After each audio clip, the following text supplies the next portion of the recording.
하나님 말씀 요엘 3장 14절에서 21절입니다. 구약성경 1273년 요엘 3장 14절에서 21절 말씀을 우리 다 함께 하나님의 말씀을 이 시간 고백드리겠습니다. 함께요. 사람이 많으며 심판의 골짜기에 사람이 많으며 심판의 골짜기에 여호와의 날이 가까우미로다. 해와 달이 캄캄하며 별들이 그 빛을 거두는도다. 여호와께서 시온에서 부르짖고 예루살렘에서 목소리를 내시리니 하늘과 땅이 진동하리로다. 그러나 여호와께서 그의 백성의 피난처 이스라엘 자손의 산성이 되시리로다. 그런즉 너희가 나는 내 산성 시온에 사는 너희 하나님 여호와인 줄 알 것이라. 예루살렘이 거룩하리니 다시는 이방 사람이 그 가운데로 통행하지 못하리로다. 그날에 산들이 단 포도주를 떨어뜨릴 것이며 작은 산들이 젖을 흘릴 것이며 유다 모든 시내가 물을 흘릴 것이며 여호와의 성전에서 샘이 흘러나와서 시딤 골짜기에 대리라. 그러나 애굽은 항무지가 되겠고 에돔은 황무한 들이 되리니 이는 그들이 유다 자손에게 포악을 행하며 무죄한 피를 그 땅에 흘렸음이니라. 유다는 영원히 있겠고 예루살렘은 대대에 있으리라. 내가 전에는 그들의 피 흘림을 것을 갚아주지 아니하였거니와 이제는 갚아주리니 이는 여호와께서 시온에 거하심이니라. 아멘. 3월의 첫날 새벽 예배입니다. 3월을 허락하신 하나님께 기쁨이 되는 이 한 달 되기를 주님의 이름으로 축복합니다. 아멘. 여호와의 날 곧 심판의 골짜기에 대한 말씀이 오늘 기록됩니다. 마치 최후의 심판을 연상케 하는 것이 오늘 본문의 내용입니다. 그러니까 오늘 본문은 재판장이신 하나님이 셀 수 없는 수많은 무리를 심판하는 골짜기에 모인 사람들에 대한 심판에 대한 이야기인데요.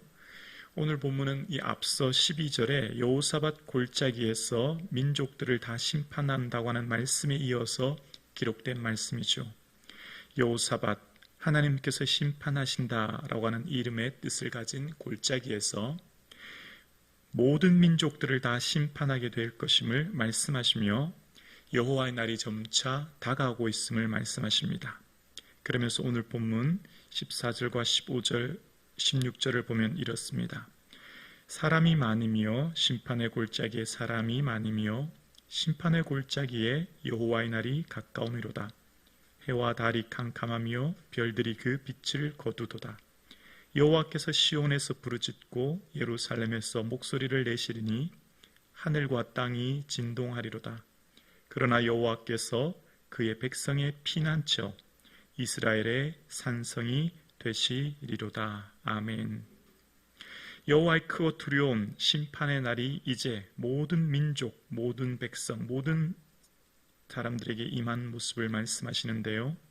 그때 임할 날에 여호와께서 시온에서 부르짖고 예루살렘에서 목소리를 내신다고 말씀하시는데요.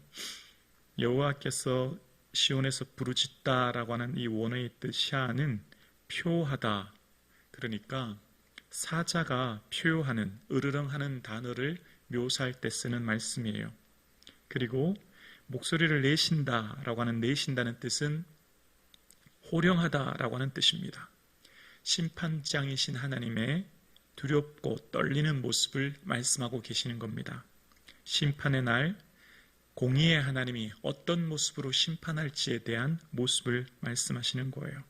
한 사람도 예외 없이 하나님 앞에 서서 심판받을 때 그 심판받는 하나님은 사람의 행동을 저울질하실 때 그 두려우신 하나님에 대한 말씀이 기록된 거죠.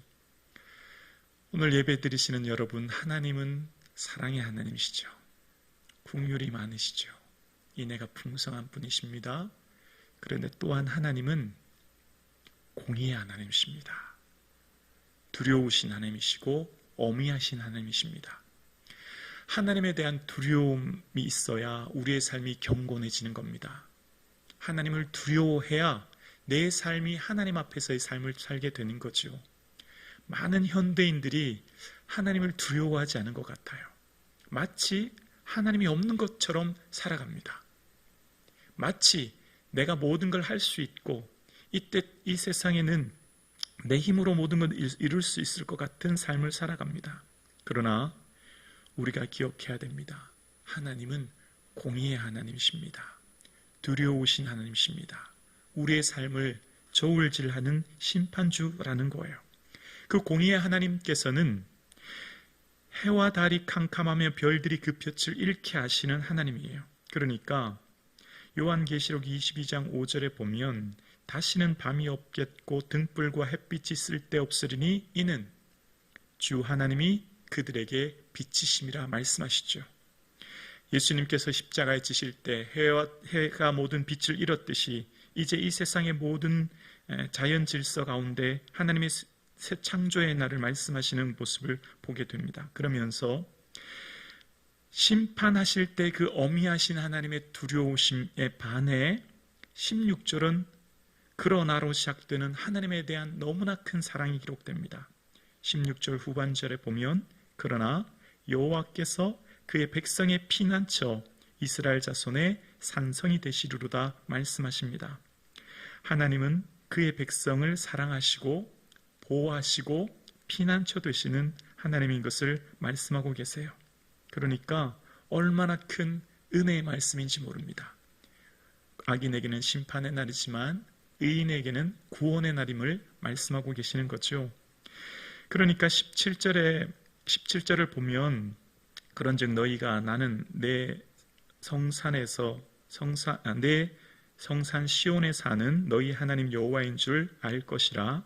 예루살렘이 거룩하리니 다시는 이방 사람이 그 가운데로 통행하지 못하리로다 말씀하고 계세요. 자, 그러니까 오늘 이 본문의 말씀은 요엘 2장 27절에 말씀하신 그 약속을 성취하시는 말씀인 거죠.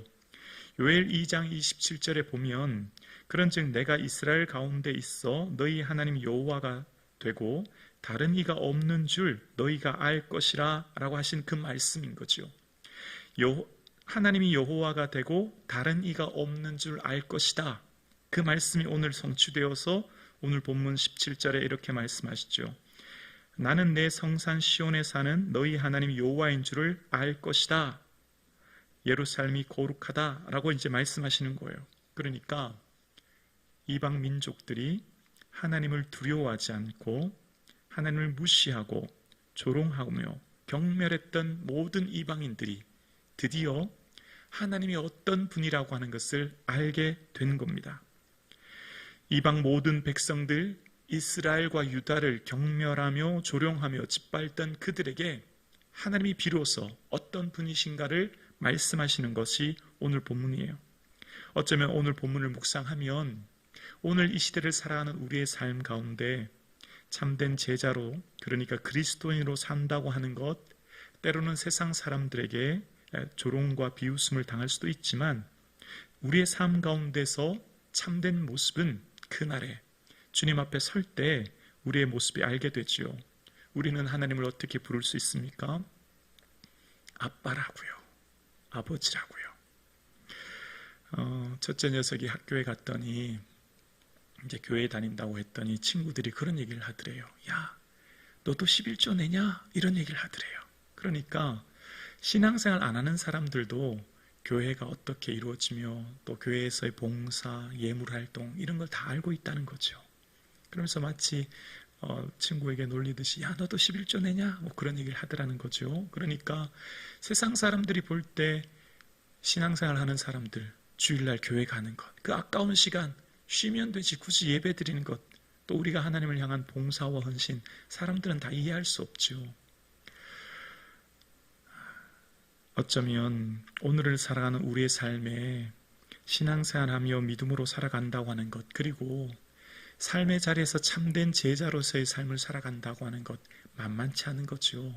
쉽지 않은 일이죠. 그러나 그렇게 살아가는 우리의 삶 가운데 지금은 어쩌면 우리의 삶의 모습의 진가가 잘 드러나지 않을 수도 있습니다. 그러나 주님께서 참된 재판장이 되실 그때에 하나님이 어떤 분인가를 알게 될 때에 우리가 하나님을 아버지라고, 아빠라고 부를 그 영광의 날에 많은 사람들이 우리의 모습을 알게 될 것이죠. 그러면서 언약을 지키시는 하나님, 그러니까 1절에 메뚜기 재앙으로 황폐했던 성읍, 소재조차 들이지 못했던 눈물의 땅, 황폐한 도시가 이제는 어떻게 될 것인가를 말씀하시는 게 18절의 말씀인데요. 18절에 이렇게 말씀하십니다. 그날에 산들이 단 포도주를 떨어뜨릴 것이며 작은 산들이 젖을 흘릴 것이며 유다 모든 시내가 물을 흘릴 것이며 여호와의 성전에서 샘이 흘러 나와서 시딤 골짜기에 대하리라. 그날에, 선지서에 나오는 그날은 회복과 구원의 때입니다. 그러니까 오늘 본문도 그날에 라고 시작되는 오늘 본문의 말씀은 메뚜기 재앙으로 인하여서 황폐한 땅, 소재와 전제조차 드릴 수 없었던 굶주림과 기근의 땅, 그 황폐한 땅이 이제 1장과 2장을 지나 비로소 3장에서는 회복의 때를 말씀하시는 하나님의 은혜를 보게 되는 거죠. 그러면서 그날에 주실 그 회복의 때는 산들이 단 포도주를 떨어뜨리고 작은 산들이 젖을 흘리며 유다 모든 시내가 물을 흘릴 것이며 여호와의 성전에서 샘이 흘러 나와서 시딤 골짜기에 대하리라라고 말씀하시는 거예요. 그러니까 오늘 본문의 이 말씀은 요엘서 2장 23절에서 27절의 말씀을, 그 회복의 말씀이 비로소 성취되는 것을 말씀하시는 거예요. 요엘서 2장 23절에 여호와로 말미암아 기뻐하며 즐거워할 것이다. 이른 비와 늦은 비가 내릴 것이다. 새 포도주와 기름이 넘칠 것이다. 여호와 이름으로 찬송할 것이다 라고 하는 그 말씀의 언약이 이제 오늘 본문에 비로소 성취되는 것을 말씀하는 거죠. 그러면서 여호와의 성전에서 샘이 흘러나올 것임을 말씀하는 겁니다. 여호와의 성전, 바로 이곳에서 생명의 강, 생명수가 흘러나오는 것을 요한계시록 22장은 말씀하고 계시죠. 하나님과 어린 양의 보좌로부터 길 가운데로서 강 좌우에 생명나무가 있음을 말씀하시죠. 그곳에서 생명수가 흘러나오는 것을 말씀하시는, 그러니까 이 성전에서부터 하나님의 샘이, 생명수 샘이 흘러나오는 것을 말씀하십니다. 이 성전은 어떤 곳이죠? 주님의 몸 아닙니까? 주님의 몸입니다. 예수님이 어떤 분이십니까? 길이요, 진리요, 생명 되신, 그 생명 되신 친히 주의 몸된 이 성전으로부터 생명의 수가 흘러넘치는, 생명이 온 열방이 흘러넘치는 것을 말씀하시는 거예요. 그러니까 오늘 본문의 18절에 그날에 라고 시작되는 본문을 깊이 묵상하면 그 하나님의 회복과 구원의 때를 말씀하시면서 동시 최후의 심판의 날에 또한 우리도 그날을 사모하며 나아갈 그날을 생각하게 되는 거죠. 그날에 라고 하는 말을 쓴 신약의 사도 바울이 있죠. 사도 바울은 그런 고백을 합니다. 이제후로는 나를 위하여 의의 면류관이 예비되었으니 주 곧 의로우신 재판장이 그날에 내게 주실 것이며 내게만 아니라 주의 나타나심을 사모하는 모든 자에게느니라. 아멘. 사도 바울의 모든 사역의 삶은 그날을 바라보며 살았습니다. 성도는 그날을 위해 오늘을 살아갑니다. 그날을 그리워하고 그날을 기대하고 그날을 소망하고 그날을 준비하고 그날을 손꼽아 기다리면서 오늘을 살아가는 거예요. 매 순간마다 그날을 바라보며 오늘을 살아가는 거죠. 마치 신부가 신랑을 사모하여 사랑하여 결혼식할 그날을 사모하며 준비하는 것처럼 오늘 성도의 삶은 그날을 그리워하며 살아가는 것이죠. 그래서 그날을 바라보며 살아가는 우리의 삶은 때로는 고난이 와도 인내할 수 있어요. 왜냐하면 현재의 고난은 장차 우리에게 나타날 영광과 좋게 비교할 수 없음을 알기 때문입니다. 그날을 바라보며 살아가는 우리의 삶은 비록 겨자와 씨와 같이 미미하고 연약해 보일 수도 있어요. 그러나 그 작은 겨자씨 한 알이 심겨질 때 많은 생명의 열매가 맺혀짐을 알기에 연약한 무명한 자 같은 우리의 삶을, 현재의 삶을 충실히 살아가는 거죠. 그날을 위해 우리는 제자의 삶을 오늘도 살아가는 겁니다. 몸된 교회를 사모하며 세워가며 살아가는 거죠. 3월 첫째 날이 되었습니다. 사순절 15번째 날이 되었습니다. 오늘 함께 예배드리시는 우리 모든 사랑하는 성북중앙 가족 여러분, 그날을 그리워하며 오늘을 살아갈 수 있기를 주의 이름으로 축원합니다. 아멘이시죠? 그렇습니다. 요엘은 그날에 주실 회복의 말씀, 성전에서 샘이 흐를 말씀을 말씀하심과 동시에 그날은 심판하실 날임을 19절에 말씀하시는데요. 19절에 보면 그러나 애굽은 황무지가 되겠고 에돔은 항무한 들이 되리니 이는 그들이 유다 자손에게 포악을 행하여 무죄한 피를 그 땅에 흘렸음이니라 라고 오늘 본문에 말씀하세요. 그러니까 요엘서 3장 전반부는 두로, 시돈, 블레셋에 대한 심판과 함께 그들에 대한 죄를 물으셨다면 오늘 본문은 애굽과 에돔에 대한 죄를 물으시는 거예요. 애굽은 잘 아시는 것처럼 이스라엘을 노예로 삼아 압제하여 괴롭게 했던 민족이죠. 애굽은 남자아이를 학살하는 끔찍한 죄를 저지른 백성이었죠. 또한 에돔은 어떻습니까? 에돔은 형제의 나라였지만 민수기 20장에 보면 이스라엘 백성들이 그 땅을 지나가기를 원했지만 우물물도 마시지 않고 포도원으로 지나가지 않겠다고 했지만 에돔의 왕은 그것을 거절합니다. 지나가기를 허락하지 않았죠. 그러니까 하나님께서는 하나님의 백성들에 대한 그 이방 나라에 대한 모든 죄를 친히 기억하실 뿐만 아니라 물으시고 심판하신다는 내용이 오늘 본문의 내용인 거예요. 그러니까 하나님이 얼마나 두렵다고 하는 것을 우리는 오늘 본문을 통해 깨닫게 되는 거죠.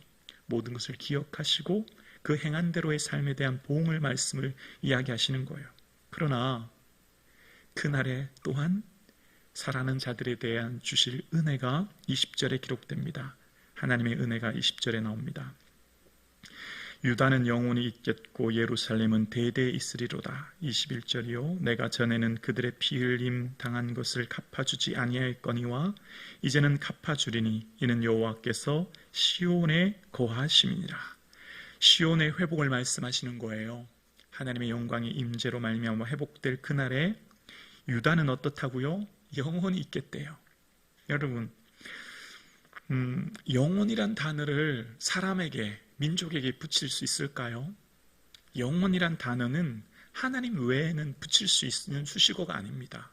영원이라고 하는 그 자체는 이 피조물된 우리 사람 혹은 한 민족에게 붙일 수 있는 그런 단어가 아니라고요. 그러나 이 영광스러운 영원이란 말을 누구에게 말씀하셨죠? 유다에게 말씀하신 거예요. 유다는 영원히 있겠다는 말씀입니다. 또한 예루살렘은 대대에 있으리라 말씀하세요. 이것이 어떻게 가능한 일일까요? 이것이 얼마나 큰 축복이며 영광일까요? 여러분, 우리가 주님 안에 거할 때 주님이 그렇게 말씀하셨어요. 예수님이 나를 믿는 자는 영원히 죽지 아니하리라고요. 이 영원이란 말씀이 우리에게 주신 놀라운 은혜임을 우리는 알게 되는 거예요. 그러니까 회복의 때, 시온에 다시 거하실 그 임재 때 하나님께서는 유다는 영원히 있고 예루살렘은 대대 있게 하리라 말씀하시면서 이제 그들에게 행한 대로 갚아주실 것임을 말씀하고 계시는 겁니다. 그래서 오늘 본문을 깊이 묵상하면 신명기 32장 43절에 모세에게 말씀하셨고 약속하셨던 그 언약의 말씀이 비로소 성취되는 것을 알게 되는데요. 신명기 32장 43절에 이렇게 말씀하셨죠. 너희 민족들아 주의 백성과 즐거워하라. 주께서 그 종들의 피를 갚으사 그 대적들에게 복수하시고 자기 땅과 자기 백성을 위하여 속죄하시리로다. 아멘. 너희들은 즐거워하며 기뻐해라. 왜 기뻐하냐고요? 너희들의 삶을 하나님이 다 갚으시고 너희들의 대적을 하나님이 다 복수하고 보호하시는 분이야. 너희 하나님이 너희를 지켜주시고 인도해 주실 뿐만 아니라 너희들을 회하는 모든 민족들에 대해서 내가 복수하는 그런 하나님이야. 자기 백성을 사랑하시고 자기 백성을 속죄하시는 분이 하나님이야 라고 말씀하셨던 그 모세와 약속하셨던 그 언약, 그 약속, 그 변치 않으시는 영원하신 하나님의 언약, 그 약속이 오늘 요엘 선지자를 통해서 성취되고 그 요엘 선지자를 통해서 말씀하시는 거예요. 그러니까 하나님의 약속은 변치 않고 반드시 이루어지는 줄로 믿습니다. 예수님 곧 다시 오실 줄로 믿습니다. 그 다시 오실 마라나타 주님을 준비하며 주님께서 내게 뭘 기대하실지, 내게 바라시는 게 뭘까를 생각하는 이번 사순절 되기를 주의 이름으로 축복합니다. 만일 그리스도 안에서 우리가 바라는 것이 다만 이 세상 삶뿐이면 모든 사람 가운데서 우리가 더욱 불쌍한 자이리라. 고린도 15장 19절의 사도 바울의 고백처럼 이 세상 삶이 전부일 뿐이면, 이 세상이 전부라면 우리는 세상에서 가장 불쌍한 자입니다. 그러나 이 세상 삶이 전부가 아님을 우리는 믿고 그날에 내게 주실 의의 면류관, 그날에 다시 만날 예수님, 생각만 해도 이렇게 좋은 예수님, 그날에 얼굴과 얼굴을 대면하여 배울 그날이 있기에 오늘을 살아갈 수 있는 힘이 우리에게 있는 줄로 믿습니다. 여러분에게 주어진 삶의 자리를 그날을 바라보며 견고히 세워나가시는 저와 여러분 되기를 주님의 이름으로 축원합니다. 기도드리겠습니다.